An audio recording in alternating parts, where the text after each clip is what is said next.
ভোটমুখী পশ্চিমবঙ্গে একাধিক প্রকল্পে অনুমোদন দিল রেল। উত্তর 24 পরগনা ও নদিয়ার 4টি রেল প্রকল্পে সবুজ সংকেত। রেল প্রকল্পগুলির বিস্তারিত বিবরণ সহ বিজ্ঞপ্তি পূর্ব রেলের। বনগাঁ থেকে চাঁদাবাজার 11.5 কিলোমিটার নতুন রেল লাইন। এই প্রকল্পে 3টি বড় সেতু এবং একটি ছোট সেতু তৈরি হবে। অন্যদিকে বনগাঁ পোড়ামহেশতলা 20 কিলোমিটার রেল প্রকল্পে ছাড়পত্র রেলের। এই সেকশনে একটি বড় সেতু এবং 37টি ছোট সেতু তৈরি হবে। চাঁদাবাজার থেকে বাগদা পর্যন্ত 13.8 কিলোমিটার রেলপথ পথে ছাড়পত্র দেওয়া হয়েছে। বনগাঁ থেকে বাগদা স্টেট হাইওয়ের সমান্তরালে তৈরি হবে এই লাইন।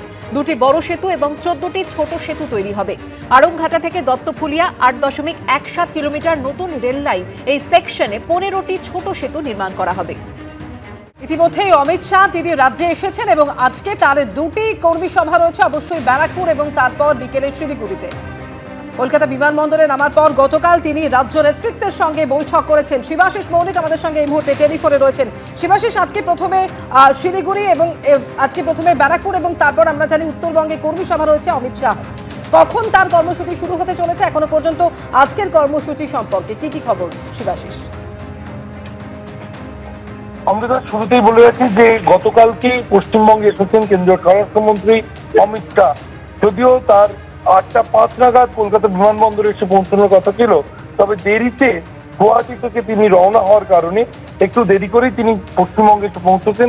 রাত হলেও কাল রাতেই কিন্তু নভোটেলে, নিউ টাউনের নভোটেলে, যেখানে তিনি রাত্রিবাস করেছেন, সেখানে বঙ্গবিজিবির একটি কোর কমিটি বৈঠক হয়েছে এবং তারপর আজ অর্থাৎ তার সফরের দ্বিতীয় দিনে সূচি অনুযায়ী বেলা 10:40 নাগাদ তিনি নিউ টাউনের নভোটেল হোটেল থেকে রওনা দেবেন আনন্দপুরি মাঠের উদ্দেশ্যে, যা ব্যারাকপুরের আনন্দপুরি খেলার মাঠে 11:10 নাগাদ তিনি পৌঁছবেন এবং 11:10 থেকে 1:10 পর্যন্ত অর্থাৎ 2 ঘন্টা সময় রয়েছে কর্মী সম্মেলনের জন্য।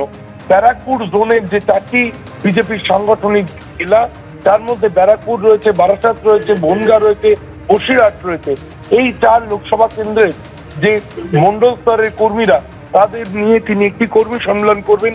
এরপর সেখান থেকে তার মধ্যাহ্ন ভোজের জন্য কিছুটা সময় রাখা হয়েছে। 1:40 নাগাদ আনন্দপুরি খেলার মাঠ থেকে রওনা দেবেন তিনি কলকাতা বিমানবন্দরের উদ্দেশ্যে। 2:05 নাগাদ কলকাতা বিমানবন্দর থেকে বাগডোগরার উদ্দেশ্যে পাড়ি দেবেন তিনি। বাগডোগরা বিমানবন্দরে 3:10 নাগাদ পৌঁছানোর কথা রয়েছে কেন্দ্রীয় স্বরাষ্ট্রমন্ত্রীর। 3:15 নাগাদ তিনি বাগডোগরা বিমানবন্দর লাগোয়া গোসাইপাড়া ময়দানে শিলিগুড়ি জোনের মন্ডল স্তরের কর্মীদের সাথে বৈঠক করবেন।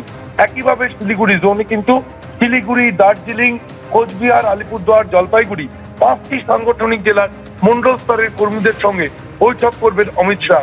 এরপরই তিনি বাগডোগরা থেকে বিমানে দিল্লির উদ্দেশ্যে পাড়ি দেবেন। সূচি অনুযায়ী আপাতত তার এই দুটি কর্মী সভা করার কথা রয়েছে, একটি দক্ষিণবঙ্গে এবং একটি উত্তরবঙ্গে। অমৃতা। ধন্যবাদ শিবাশিস।